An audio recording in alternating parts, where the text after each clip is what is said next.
오늘 본문의 주제는 안식일인데요. 이 안식일 문제는 2000년 전부터 예수님과 바리새인들이 논쟁했던 것입니다. 근데 우리가 예수님의 말씀을 제대로 듣지 않고 잘못된 신앙관을 고집하기 때문에 2000년이 지난 지금도 아직도 이 안식일이 논쟁거리가 되고 있어요. 예를 들면 안식교는 이단입니다. 안식교를 안식교라고 부르는 이유는 안식일을 지켜야 구원받는다라고 주장하기 때문이에요. 그런데 이 안식교에서 나온 이단이 안상홍이를 하나님으로 믿고 여자 장길자를 하나님이라고 믿는 하나님의 교회예요. 얘네들도 안식일을 지켜야 구원받는다 이렇게 이야기를 해요. 안식일은 토요일이죠. 그리고 바리새인들은 안식일을 날짜를 지키는 것이고 할 수 없는 일에 집중을 해서 율법적인 네거티브, 말하자면 정죄를 하는 그런 일을 했습니다. 그리고 우리 교회가 속한 이 개신교 전통 교회들도 이 바리새적인 태도에다가 안식일을 축복과 저주로 풀어서 의무화 시켜버렸습니다. 이게 이제 문제가 되는 거죠. 그런데 이 안식일 문제는 단순히 안식일이라는 날짜를 지켜야 하느냐 안 해도 되느냐 하는 이런 문제가 아니에요. 그런 차원이 아니에요. 이것을 어떻게 보느냐 하는 것은 우리 신앙이 율법적이냐 복음적이냐를 가르는 분기점이 되는 겁니다. 그래서 오늘 본문은 굉장히 중요해요. 근데 오늘 본문 2절을 보면 바리새인들은 안식일에 할 수 없는 일을 하고 있다고 시비를 해요. 왜냐하면 이 바리새인들의 이 전통이 있어요. 이 전통은 총 39가지 항목으로 안식일에 할 수 없는 일과 할 수 없는 일을, 있는 일과 없는 일을 규정해 놓았어요. 출애굽기 34장 21절에 안식일 추수 금지가 나오는데 이 바리새인들은 그것을 어떻게 해석을 했느냐 하면 1절 말씀에 나오는 것처럼 손으로 이삭을 자르는 것은 추수예요. 이 자른 이삭의 알갱이를 손으로 비비는 것은 탈곡이라고 그랬어요. 그래서 이게 안식일을 어기는 거죠. 이것은 명백히 성경에 근거를 둔 것이 아니에요. 마치 출애굽기 34장을 근거로 하는 것처럼 그렇게 보이는 건데 위장인 거죠. 사실은 어디에 근거를 주느냐면 성경이 아니라 안식일에 우리가 할 수 없는 일이 무엇인가에 대해서 유대인들이 토론을 했는데 이 토론을 기록한 문서가 있습니다. 이걸 유대 문헌 희년서라고 그래요. 거기에 근거를 하는 겁니다. 성경이 아닌 거죠. 그들은 하나님께서 우리에게 안식일을 주신 이유를 날짜를 지키는 것이라고 생각을 했기 때문이에요. 그래서 육체적인 고통, 마음의 고통, 영적인 고통을 받는 사람들을 이해해 주지 못해요. 그 사람을 그 고통에서 자유케 해주는 것에 관심이 없어요. 왜? 이들은 오직 법을 지키는 것만이 중요했기 때문입니다. 그리고 그런 자기들의 종교 체계에 맞춰서 행동하지 않으면 비난하고 정죄를 했습니다. 그래서 날짜와 법에 집착하는 바리새인들이 만들어 놓은 이 종교에는 참된 안식과 해방과 샬롬, 평안이 없었어요. 누구를 정죄하는데 평안할 수가 없는 거죠, 본인들도. 그러나 안식일의 초점은 일이라고 하는 날짜가 아니라 일자 빼고 안식의 의미가 있는 거예요. 이게 초점인 거예요.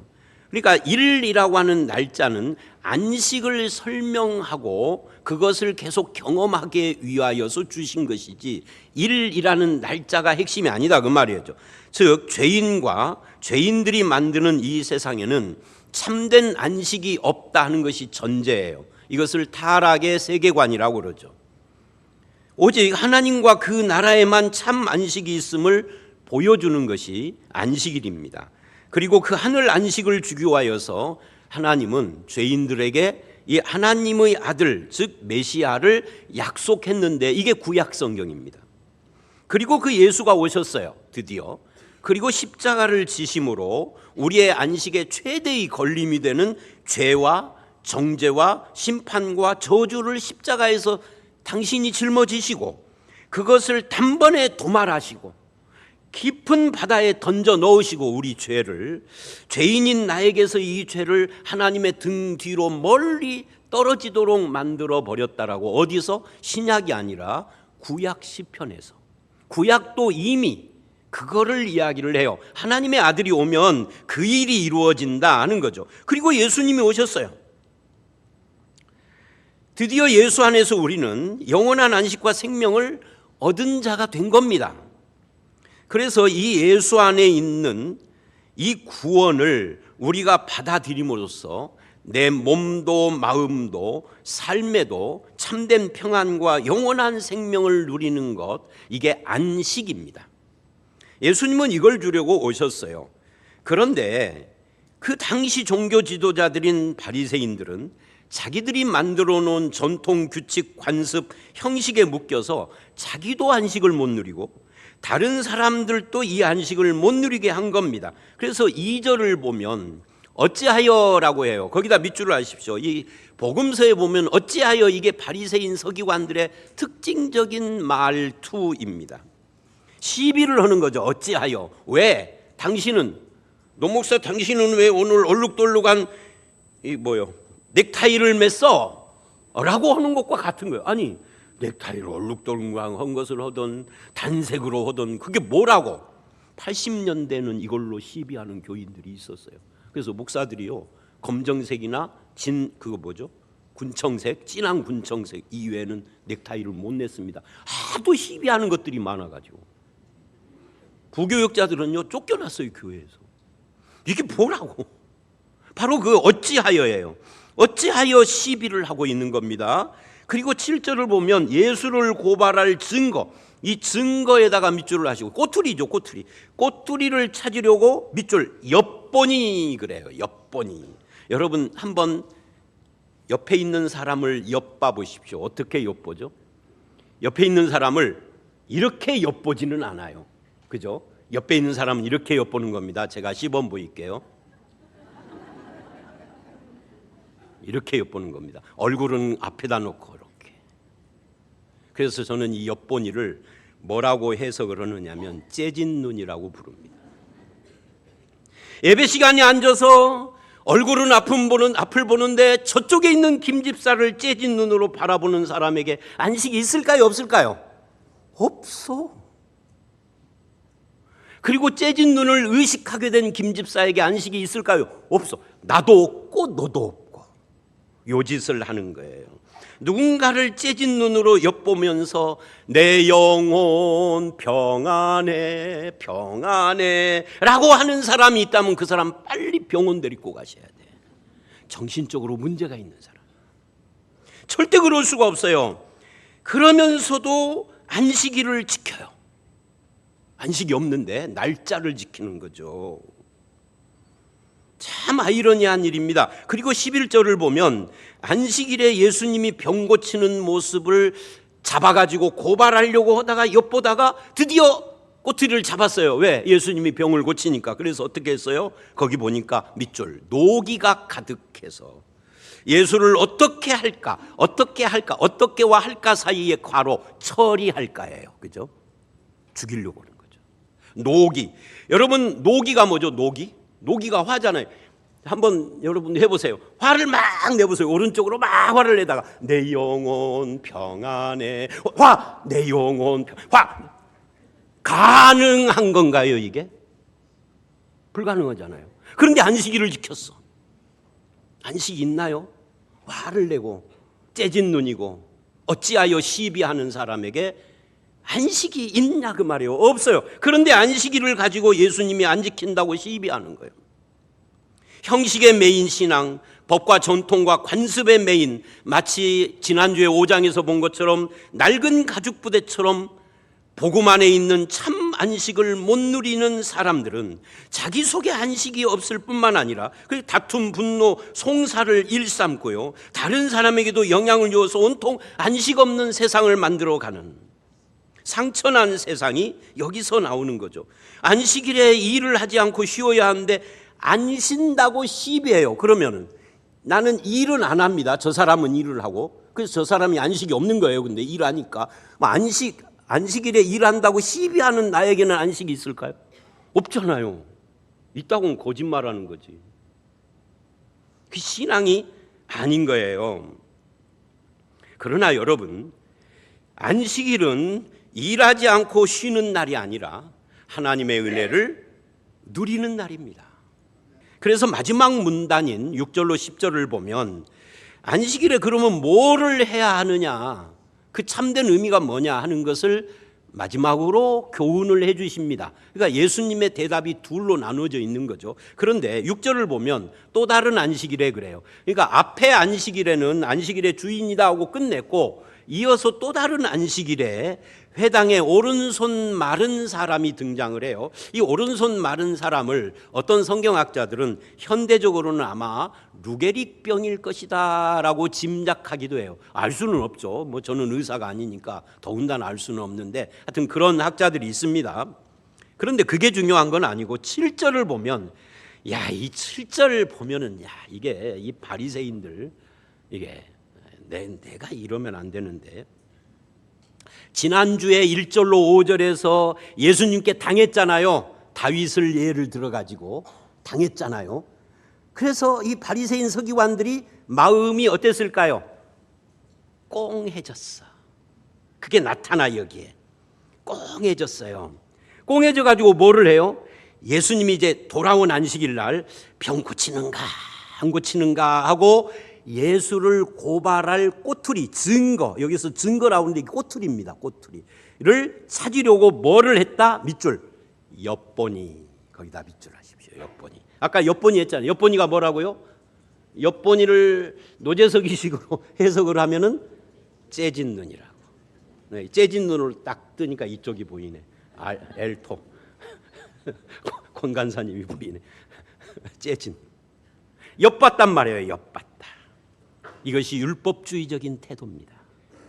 율법의 정신이 뭐예요? 율법의 정신은요, 사랑과 인애와 자비를 가지고 하나님을 모르는 사람, 믿음이 연약한 사람을 도와서 하나님을 알아가도록 최선을 다하고 섬기는 것이 율법의 정신이요. 뭘 먹어라 말아라 이런 것이 아니다 그 말이에요. 누가 율법을 어기는가 엿보다가 어기면 그것으로 시비 걸고 정죄하고 고발하고 결국은 사람을 매장시키려는 태도. 루게릭병, 이 오른손이 마른 그 고통 가운데 있는 사람을 불쌍히 여기는 마음은 하나도 없고, 오히려 그 질병 가운데 있는 사람을 이용해 먹는 거죠. 적을 잡으려고 음모를 꾸미는, 바로 이것이 율법주의자들의 모습인데 여러분은 아닌가 생각을 해보십시오. 그들은 11절의 바리새인들처럼 노기가 가득하여 계율과 질서와 전통을 부르짖으며, 오늘날로 말하면 내가 이러는 것은 교회를 위하여라는 말을 입에 달고 살겠지만 미안하게도 그것으로는 사람의 생명이 살아나지 않습니다. 그러면 우리는 무엇을 하는가? 이제 오늘 본문을 떠나서 우리는 무엇을 붙잡아야 하는가를 보여주는 성경들이 많은데, 그 중에 하나가 야고보서 2장 1절로 17절입니다. 그 17절에 유명한 이런 말씀이다. 이와 같이 행함 없는 믿음은 그 자체가 죽은 것이라. 유명한 말씀이잖아요. 그런데 그 시작을 1절에 어떻게 하느냐면, 한번 읽어봅니다. 시작. 내 형제들아, 영광의 주 곧 우리 주 예수 그리스도에 대한 믿음을 너희가 가졌으니 사람을 차별하여 대하지 말라. 그리고는 거기 혹시 야고보서 앞으로 쭉 좀 더 설명할 테니까 찾아서 밑줄을 하십시오. 영광의 주, 제가 야고보서 강의를 한 적이 있지만 영광의 주 예수 그리스도에 대한 믿음을 너희가 가졌으니 이것을 중점적으로는 설명 안 했어요. 행함이 없는 믿음 쪽을 강조하면서 설명하다 보니까 시간이 안 됐던 거죠. 근데 오늘은 이제 야고보서 강의가 아니니까 거기다 밑줄을 하십시오. 영광의 주 곧 우리 주 예수 그리스도에 대한 믿음을 너희가 가졌다. 이게 얼마나 중요한 표현인가를 보십시오. 그러니 어떻게 해라? 회당에 금가락지를 끼고 비단 옷을 입고 아름다운 옷을 입고 온 사람과 남루한 옷을 입고 가난한 사람이 들어왔을 때 그들을 차별하여 대하지 말아라. 이유가 뭐냐? 핵심이 이거예요. 영광의 주 예수에 대한 믿음을 가진 너희이기 때문이다. 여러분 한번 따라서 해볼까요? 나는 영광의 주 예수를 믿는 사람입니다. 영광의 주, 이게 굉장히 중요해요. 그 영광의 주를 믿는 사람은 찌질하게 살지 말아야 되죠. 남이 옷 입은 걸 가지고, 그런 시시한 것을 가지고 사람을 차별하는, 그 입은 옷의 가격으로 사람을 따지는, 그 사람이 가진 돈이나 타는 승용차로 사람을 평가하는 찌질한 짓을 하지 말아요. 왜? 나는 영광의 주, 대단한 사회적 지위를 가지고 권세를 누리며 대단한 학벌을 가진 사람, 그 학벌, 그 찌질한 시시한 것을 가지고 사람을 판단하는 것은 영광의 주를 모신 사람이 아니다 라고, 누구에게? 남이 아니라 나에게. 어디를 근거로? 오늘 말씀과 야고보서를 근거로 그렇게 다짐하고 철필로 새겨 마음에 새겨 넣어야 합니다. 나는 영광의 주를 가진 자니 돈이나 지위나 학벌 같은 그런 시시한 것으로 찌질하게 사람 판단하고 그렇게 하지 말자. 그건 말뿐인 죽은 신앙이다. 행함이 없는, 우리는 영광의 주를 믿는 사람이니까. 바로 그거잖아요, 여러분. 인간이 만든 기준으로 사람을 판단 정죄하는 것 때문에 교회 안에서 복음의 기쁨을 뺏기지 않도록 조심해야 합니다. 그럼 어떻게 하는 것이 안식일을 지키는 것이냐? 다시 오늘 본문으로 오면 9절 말씀에 안식을 지키는 참된 의미를 설명을 합니다. 읽어봅니다. 시작. 예수께서 그들에게 이르시되 내가 너희에게 묻노니 안식일에 선을 행하는 것과 악을 행하는 것, 생명을 구하는 것과 죽이는 것 어느 것이 옳으냐 하시며 10절에 손을 내밀라 하시니 오른편 마른 사람의 손이 회복돼 버렸어요. 그러자 11절에 난리가 났죠. 화를 막 내고 예수를 죽이려고 음모를 꾸미고 그렇습니다. 여러분 거기 밑줄을 하십시오. 9절에 안식일에 선을 행하는 것과 밑줄, 악을 행하는 것 쪽에다 밑줄 하지 말고, 기분 나빠 그건. 그죠? 생명을 구하는 것과 죽이는 것에다 하지 말고 거기다가 한번 밑줄을 하십시오. 안식일에 뭐를 해야 한다고요? 안식일은 일하지 않는 날이 아니고 노는 날이 아니고 쉬는 날이 아니고 뭘 하는 날이라고요. 선을 행하는 것, 생명을 살리는 것. 선을 행하는 것이 뭐냐, 이제 그것을 생각을 해봐야 되겠죠. 그런데 일단 11절에서 사람들이 막 노기가 가득하여 예수를 죽이고 음모를 꾸미고 화를 내고 이 손마른 사람이라는 질병에 걸린 이 불쌍한 사람을 이용해 먹고 누구를 책잡으려고 엿보고 째진 눈을 가지고, 이거는 아니다 그 말이에요. 안식일을 아무 일 않고 지낸다 해도 이 사람들은 안식일을 지킨 사람이 아니다. 그걸 전제로 하는 겁니다. 한편 손 마른 사람처럼 당장 목숨의 위험에 처하지 않는 한 안식일에 치유를 하면은 안 된다 하는 것이 이들의 생각이었습니다. 오늘날 한국교회도 이런 논리를 펴는 분들이 참 많아요. 아니요, 성경은 그렇게 말하잖아요. 지금 이 사람은 예수님이 안식일을 안 고쳐줘도 당장 죽는 게 아니에요. 한 손만 마르, 이게 뭐 생명하고 아무 상관이 없어. 그래도 일부러 안식일 날 예수님은 고쳐주셔. 안식일이 뭐냐를 보여주기 위해서. 그렇다면 뭐가 안식이고 선을 행하는 것이며 생명을 구하는 것일까? 이것은 안식일에 의사, 소방관, 군인, 불의이웃 돕기처럼 선한 일, 착한 일, 그런 일을 하면 되고 그 외의 일은 하면 안 된다는 뜻일까요? 아닙니다. 일단 여기서 말하는 선한 일은 착한 일이 아닙니다. 착한 일이 아니라 오른손 마른 사람을 고쳐주는 예수님처럼 다른 사람의 생명을 구하고 그 인생을 평강과 해방과 구원으로 이끌기 위하여 자비를 베풀고 불쌍히 여기며 돕는 것을 말하는 겁니다. 육체의 고통 중에 있는 사람에게는 안식이 치유고, 물질이 가난한 사람에게 안식은 물질의 섬김이고, 가정에 화평이 없는 사람에게는 가정의 평화가 안식이겠죠. 그러나 인간에게는 이것이 안식의 전부 다가 아닙니다. 돈이 아무리 많아도 안식이 있을 수 없고, 없을 수 있고, 건강해도 그래도 안식이 없을 수가 있고, 그리고 가정이 아무리 화목해도 본질적 평화는 없을 수 있습니다.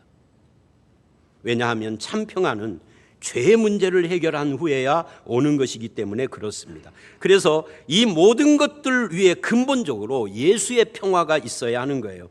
내 안에 있는 이 예수의, 먼저 믿는 자로서의 예수의 평화, 이것을 누군가에게 전해주는 것을 선을 행한다 그래요.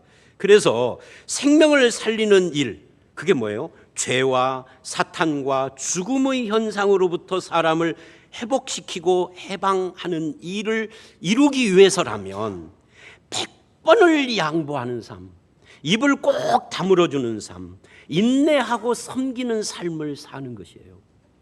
말하자면 영광의 주 예수에 대한 믿음을 가진 존재로서 내 안에 있는 예수의 은혜를 가지고 말만이 아니라 실제의 삶으로 연약한 심령을 세워주고 예수의 은혜와 평강을 알게 해주고 그 은혜의 혜택을 누리게 해주는 사람, 이것이 안식일을 지키는 복음적인 사람인 거죠.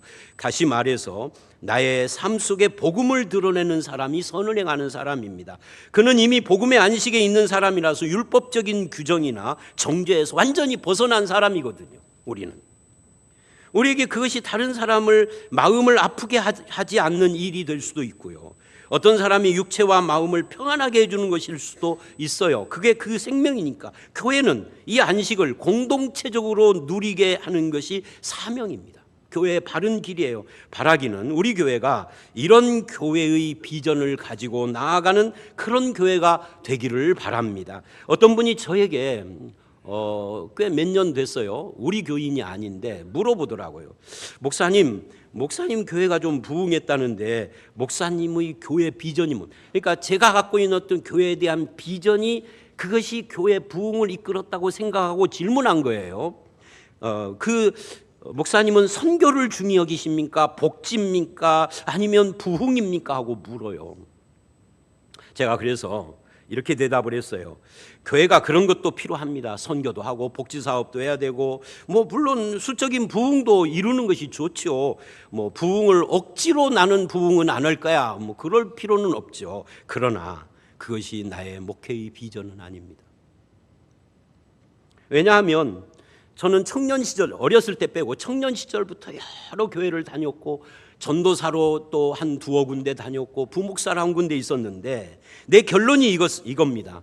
정말 복음적인 교회는 없구나. 그래서 이 나라의 교회가 힘이 없고 침체되어 간다라고 저는 그렇게 생각을 합니다. 그래서 저에게 있어서는 선교보다 더 중요한 것이 교회를 교회되게 하는 겁니다. 나의 꿈은 정말 복음적인 교회를 세우는 겁니다. 이걸 요약하면 좋은 교회예요. 예수님이 그 교회의 성도들에게 진정으로 소망이 되고 삶의 평안이 되고 은혜이기 때문에 거기 오는 사람들이 다 생명의 기쁨을 누리게 하는 교회.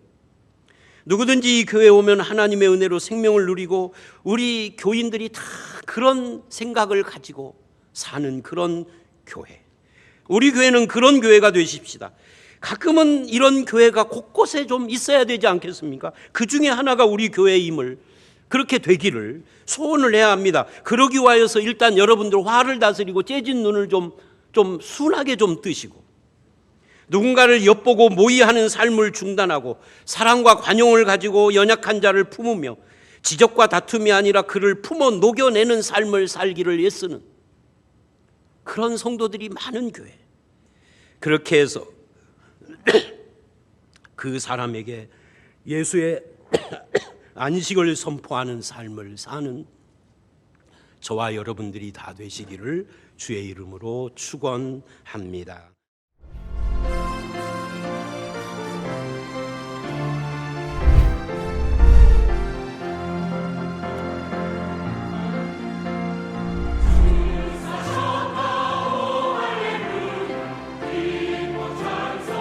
주님께서 죄와 사망의 권세를 깨뜨리고 부활하셔서 우리들의 영원한 참 소망이 되어주셨습니다. 부활의 기쁨과 감격을 같이 나누고 코로나로 인해서 무기력해진 우리들의 신앙을 다시 일으켜 세우기 위해서 전주시 기독교연합회에서 부활절 새벽 연합 예배를 드립니다. 3월 31일 새벽 5시 실내 체육관입니다. 부활의 능력으로 부흥의 새벽을 깨우는 성도가 됩시다. 성도 여러분을 기쁜 마음으로 이 연합 예배에 초청합니다.